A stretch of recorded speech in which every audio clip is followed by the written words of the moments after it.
Hello everyone. I've just arrived here in Bratislava, where I will be delivering a speech on Monday at the International Conservatism Summit that is hosted here in the coming week.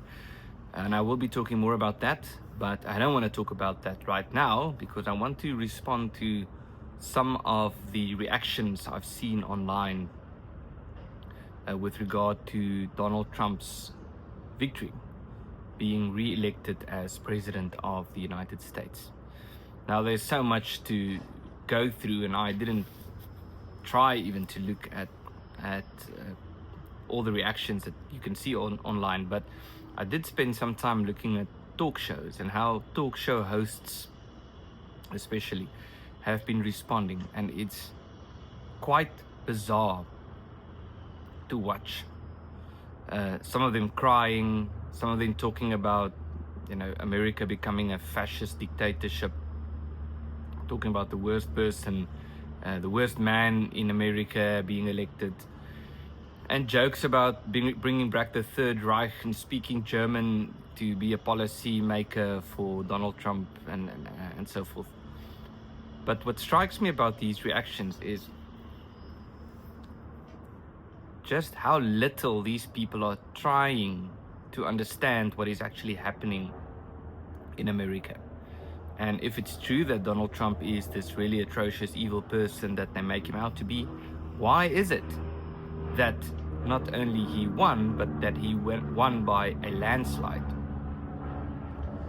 And this is because, as we have said on this channel and on many other platforms before, that there's something deeply ideological, but something deeply dishonest about the way in which many of these commentators or so-called thought leaders are trying to make sense of the world, but also trying to pressure you and us to accept a particular frame of reference. And in many ways, it truly is a war on reality.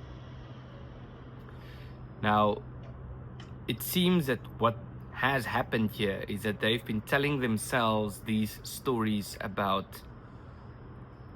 Donald Trump being Hitler, his supporters being Nazis, and Trump attempting or going to destroy democracy, turn America into a fascist dictatorship, and all of this. They've been telling themselves this for so long that they've actually started to believe it.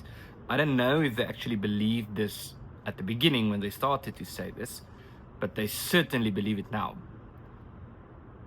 And so Jimmy Kimmel, for example, spoke about how he encouraged his children to swear or gave them the opportunity to swear. And then he made jokes about how angry his kids were about the election. And I mean, there are so many examples. But what has happened over the last few years is a lot of people have started to realize that wokeness and leftist ideology has gone completely off the rails, that it is completely unrelatable, and that it needs to be stopped. It has gone too far. But other than that, this name calling and stereotyping has gone too far as well.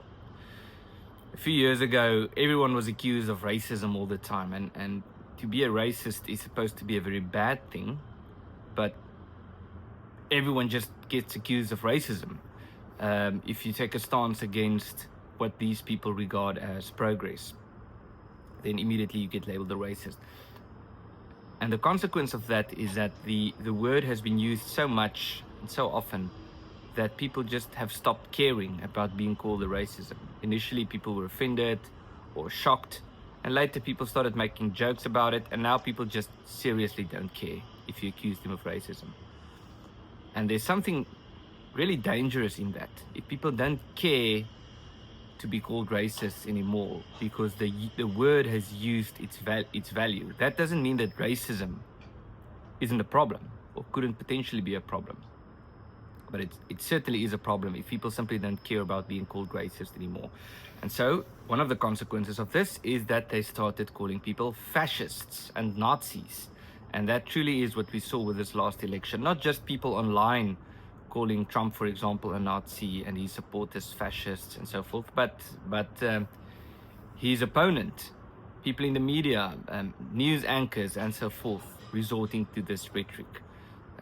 Think about that MSNBC story about Trump speaking in Madison Square Garden, and the focus of their story was that Trump spoke at the same venue where Nazis had a gathering, I think 85 years ago.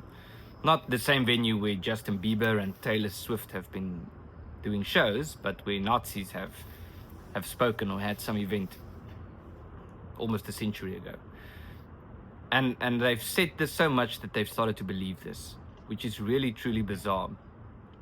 And I don't know if there's hope for people who have behaved in such a way for such a long time, whether they can in some way return to reality or be rehabilitated from these ideologies that seem to have completely consumed them. But what I can say is that we certainly ought not to be derailed by comments like this. We have common sense, we can think for ourselves, we can distinguish between good and bad, and we can recognize that people can do bad things and can say bad things, whether they're on the left side or the right side of the spectrum. We can distinguish for ourselves. We don't need talk show hosts or Hollywood celebrities to dictate to us how we should think about these matters. And so we will continue to distinguish for ourselves and to make decisions for ourselves and become involved where we think we ought to be involved for ourselves.